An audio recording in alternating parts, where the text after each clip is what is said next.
Okay, Kanta, sí, I will make you your introduction. All right. Okay, a moment, please. Thank you. So, Kanta Bhattacharjee comes from Department of Forestry and Environmental Science from Sajalar University of Science and Technology, Bangladesh. About his biography, Kanta Bhattacharjee is a dedicated researcher with a bachelor and master degree in forestry and environmental science from Sajalar University of Science and Technology from Bangladesh. Her research specializes in understanding the impact of droughts on tropical forests, examining how these climate events affect forest health, biodiversity, and ecosystem survival. Through her work, Bhattacharjee contributes valuable insight into the resilience of tropical forests and the broader implication of climate change in these vital ecosystems. Okay, so the topic that she will talk in this event is the variation in drought resilience in climate sensitivity of Zanthoxylum rhetsa at three sites along environmental and disturbance gradients. So you can start there, Kanta. Thank you so much for the nice introduction. So this is the work of my master's thesis research, which I'll be presenting today.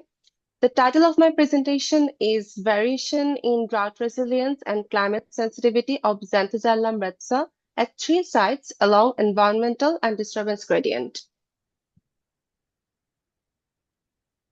So the background of my study is Bangladesh is mostly a tropical country. Can you please confirm that you can see my screen?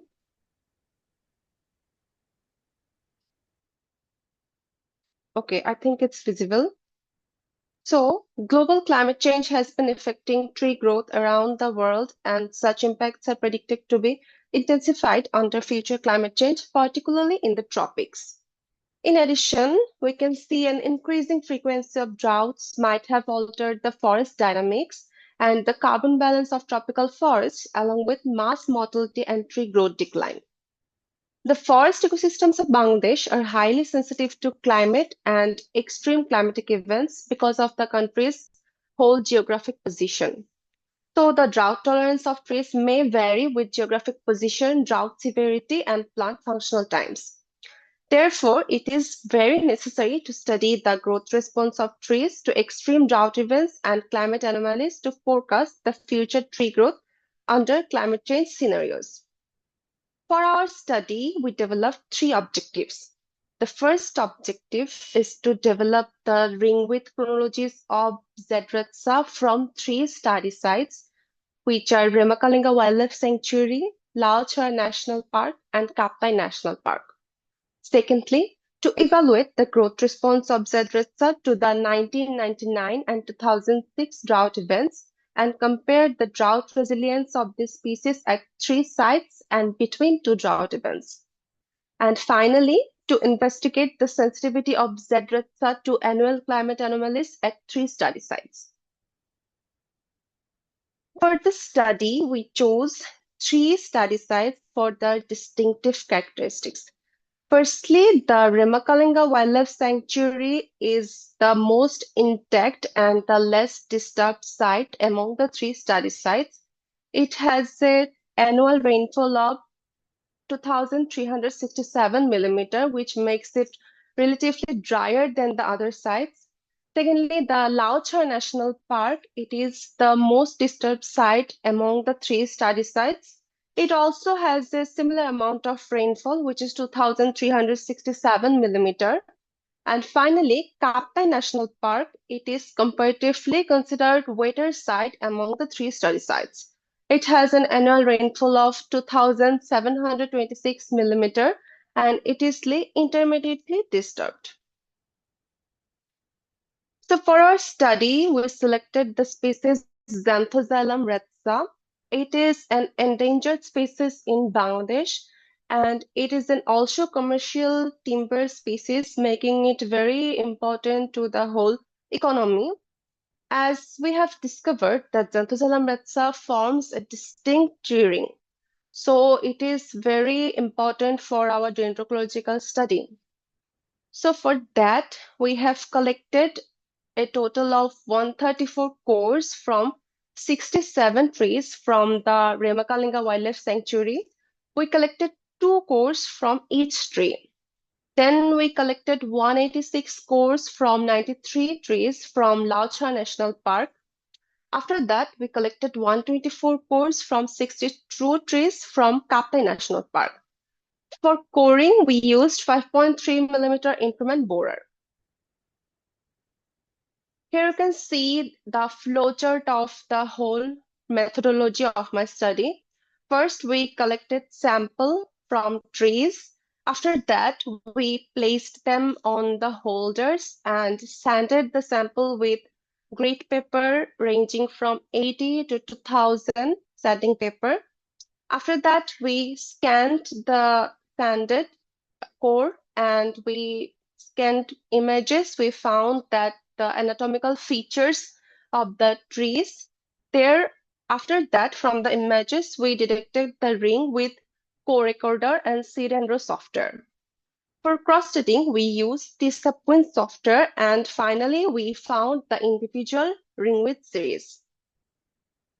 Here you can see a scanned image of Zanthoxylum rhetsa. The arrow shows the growth direction of the tree. Here is also a snap of the cross-stitching procedure of Zanthoxylum rhetsa on the T-subquint software. So for the climate data, we used 2 climate sessions. For Remakalinga Wildlife Sanctuary and Laucha National Park, we used Srimangol Climate Station data. And for Kaptai National Park, we used Rangamati Climate Station data. We evaluated different parameters and compared them. Here we can see the climate data of precipitation, maximum temperature, minimum temperature, and the standardized precipitation evapotranspiration index, which indicates the drought index. Shortly, we call it SPEI. The dashed line indicates the 2 drought events, 1999 and 2006. So in the SPI portion, you can see that the numbers are quite high.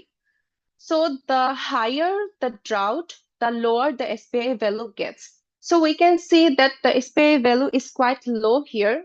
And similarly, in the year 1999 and 2006, there is an increase in maximum temperature and minimum temperature as well.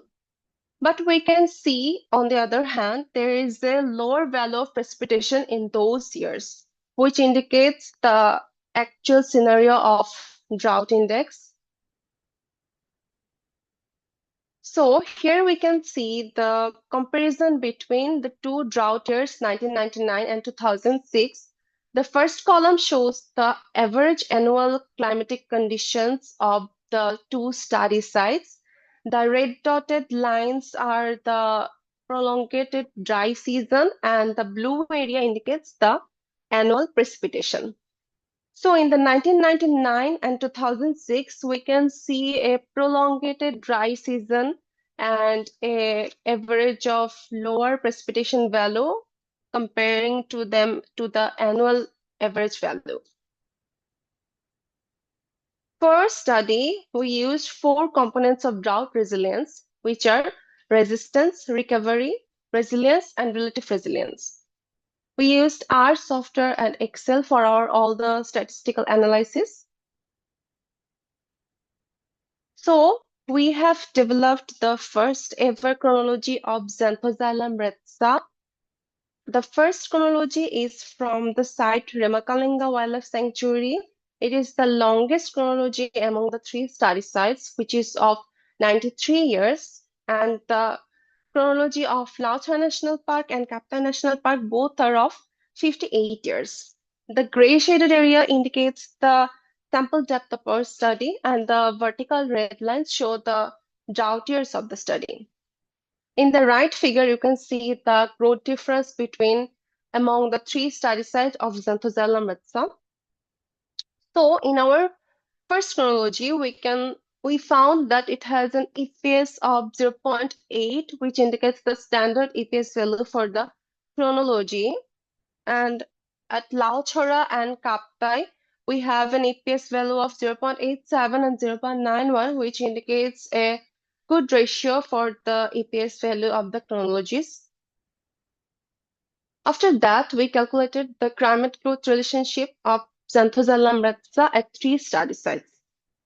We found that pre-monsoon temperature had stronger influence on tree growth at all 3 sites, and the minimum temperature has significant impact on Lauchar National Park only, and precipitation had a minimum impact on tree growth at Remakalinga Wildlife Sanctuary and Kaptai National Park, but no significant impact on Lauchar National Park.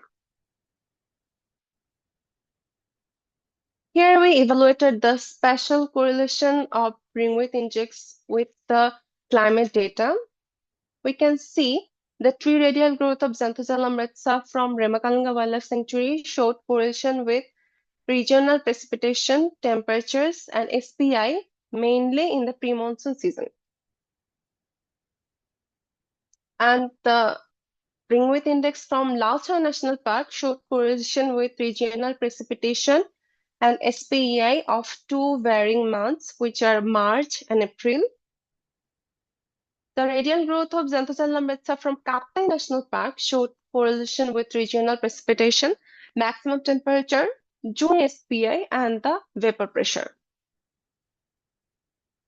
So if you look at the growth patterns of drought years, we see that the average radial growth of Zanthoxylum rhetsa from Remakalinga Wildlife Sanctuary dropped by 31% during the year 1999 and 2006 drought events. The radial growth of Z rhetsa from Lauchar National Park declined by 40% and 33% during the year 1999 and 2006. And finally, we can see that the growth of Z rhetsa from Kaptai National Park dropped by 46% and 25% during the year 1999 and 2006 drought events.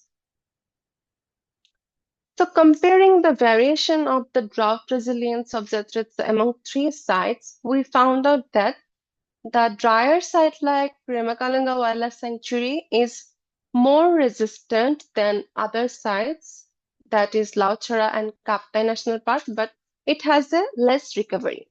On the other hand, wetter site like Kaptai National Park is less resistant and higher recovery in low severe drought like 1999. And in the beginning, we saw that the Lauchar National Park had high disturbance history and low stand density, which is why it was more drought resilient in severe drought event for lower competition for water and nutrients, as it is already quite disturbed. So the Zanthoxylum species could easily recover from the drought events because it didn't have much competition for it to fight for water and nutrients. So the major findings of my study is that the ringwidth time series of Zanthoxylum from 3 sites are cross-dated well, and the chronologies contained common environmental signals as depicted from the high EPS value, which is of 0.85. The pre-monsoon temperature, which are minimum temperature, mean temperature, and maximum temperature, had stronger influence on tree growth at all 3 sites. Precipitation had minimum impact on tree growth at RKWS and KNP, but no significant impact at LNP. We also found that drought significantly reduced tree growth at all sites, ranging from 25% to 46% growth reduction. Drought resistance, recovery, resilience, and relative resilience varied among sites depending on the variability of rainfall and drought severity. We saw that drier sites have high resistance but lower recovery and resilience than wetter sites during the low severe drought 1999. During the severe drought 2006, sites with high disturbance history with low stand density may be benefited from lower competition for water and nutrients and becomes more drought resilient. Finally, we have some take-home messages to be considered. So we can say that a considerable decrease in tree growth during drought years, as observed in this and other tropical research, may have substantial effects on the whole global carbon cycle. In addition to decreasing tree growth and the amount of fixed carbon, extending the dry season further may also raise the risk of tree mortality in tree species that are less suited to prolonged dry season duration. So we can consider to the species that are more drought tolerant should be taken into consideration for both forest management and the development of policies for the management of tropical forests and conservation of endangered species. Finally, I would like to thank the project I have worked on, which is Sustainable Forest and Livelihood Project. It was funded by Bangladesh Forest Department. I'd like to also thank my university, Shahjala University of Science and Technology, as I have got the facility to work and all the lab facilities they have provided. These are some references I have used for my studies. Thank you so much, everyone.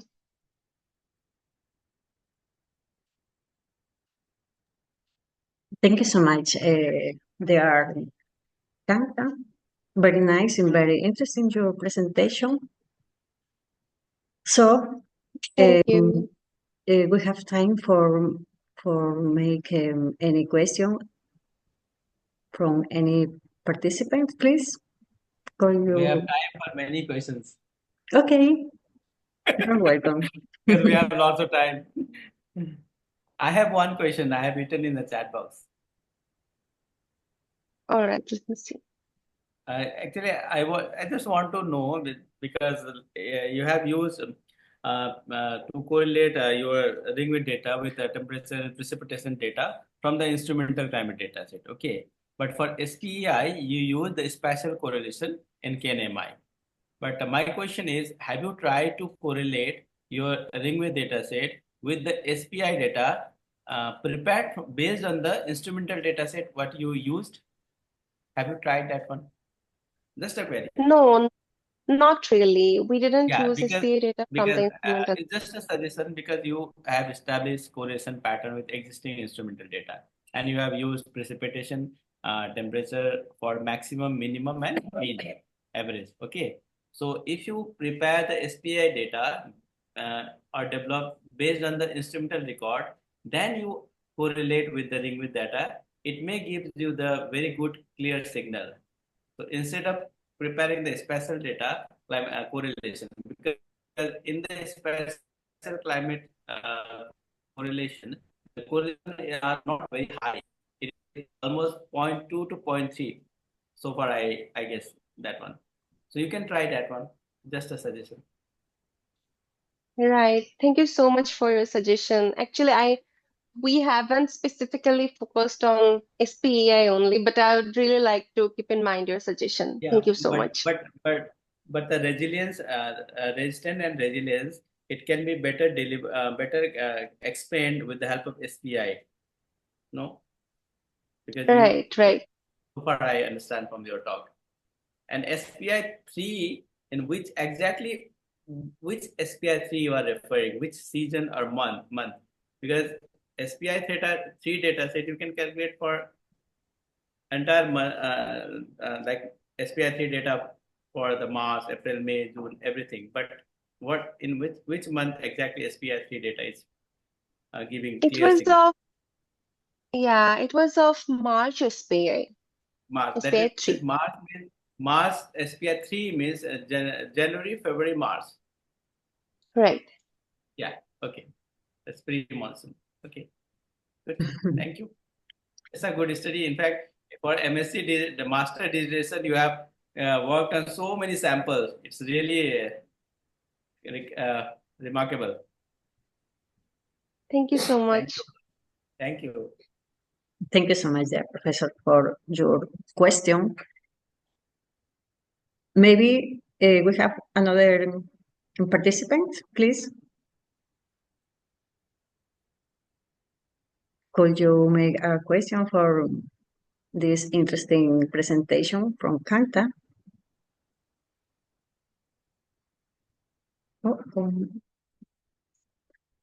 So, Kanta, I am very honored for this opportunity that we have here.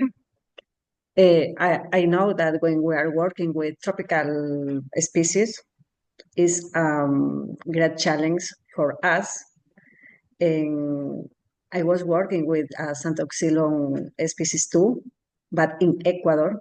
So normally we can find terrain very distinct. Is so difficult. And I think that you face this in the same way when you are counting or making your measurement in the, okay, with your image. And I know that it is a great job. Thank you so much. Yes, I would like to admit that initially it was a really tough job because the training studies we see from the northern side or Northern America or that like boreal forest or any other forest other than tropical forest, they are quite distinct. But tropical forest and tropical trees do not form that much distinct trainings. So it is a really bit of a challenge to like identify the rings properly and after cross-setting them. Yeah. Okay, very nice. So we will finish our first part of the day. We will have our break time.